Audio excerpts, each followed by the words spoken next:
So question number 17, we've got to show that the equation x squared plus 10 over x equals 16 has a solution between x equals 3 and x equals 4. So first thing to do to pick up marks is to substitute 3 and 4 into that equation. So let's do that first. So 3 squared plus 10 divided by 3. And if we work that one out on our calculator, we get an answer of 12.3 recurring. And if we try the same with 4, so substitute x for 4 into the equation, 4 squared plus 10 over 4, and type that in.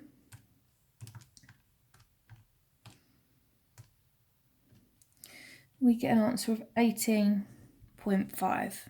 Okay, now notice how we were told in the original equation that x squared plus 10 over x is equal to 16. Now the answers we have got using 3 and 4 for x gives an answer 1 which is below 16 and 1 which is greater than 16, which tells us the solution is going to be in between 3 and 4, just like we were asked to show. So we need to just write that reason down clearly for our examiner. So I'm going to write 3 squared plus 10 over 3 gives us an answer that's less than 16. It actually gave us 12.3 recurring, which is less than 16. And 4 squared plus 10 over 4 gives us an answer that's greater than 16. Okay, so the solution must lie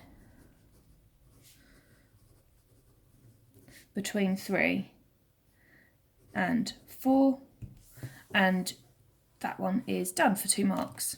Now part B's potentially more tricky. It's worth 3 marks, but if we know how to use our calculator accurately, it should be okay. So the same equation, use an approximate solution to the equation. An approximate solution to the equation can be found using the iterative formula. Okay, so they've given it to us rearranged. If we're asked to use a suitable value for x base 1 to find a solution of our equation to 1 decimal place. Now that's quite complex and a little bit confusing potentially. However, the process is actually quite straightforward.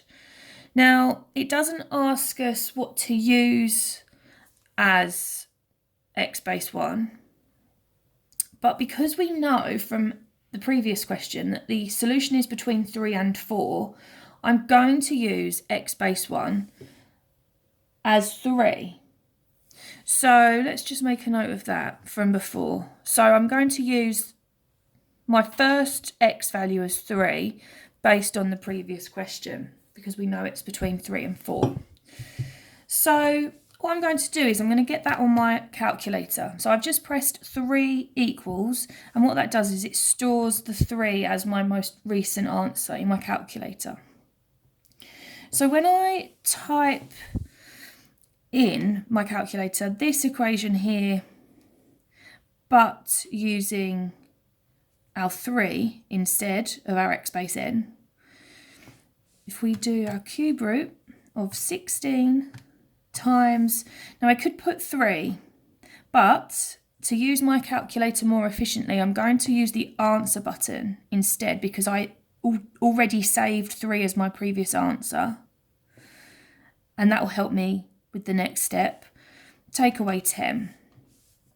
Okay, so I have typed this equation into this calculation into my calculator, but instead of x base n, I've used my answer button because I know my answer button has stored 3.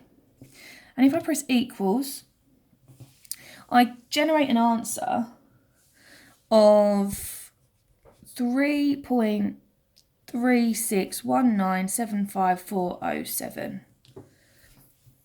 And I've called that x base 2. So that's my next solution. Okay. What I'm going to do then to get x base 3, I'm going to keep going. I'm going to press equals again. And it automatically generates my next solution using the previous answer stored.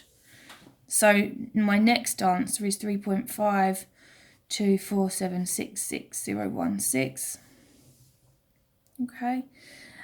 At this point, I'm just going to remind myself of the question. It asks for a solution to 1 decimal place. Now, if I were to round both of these answers to 1 decimal place, so far they would give me different answers. This rounds to 3.4 and this rounds to 3.5.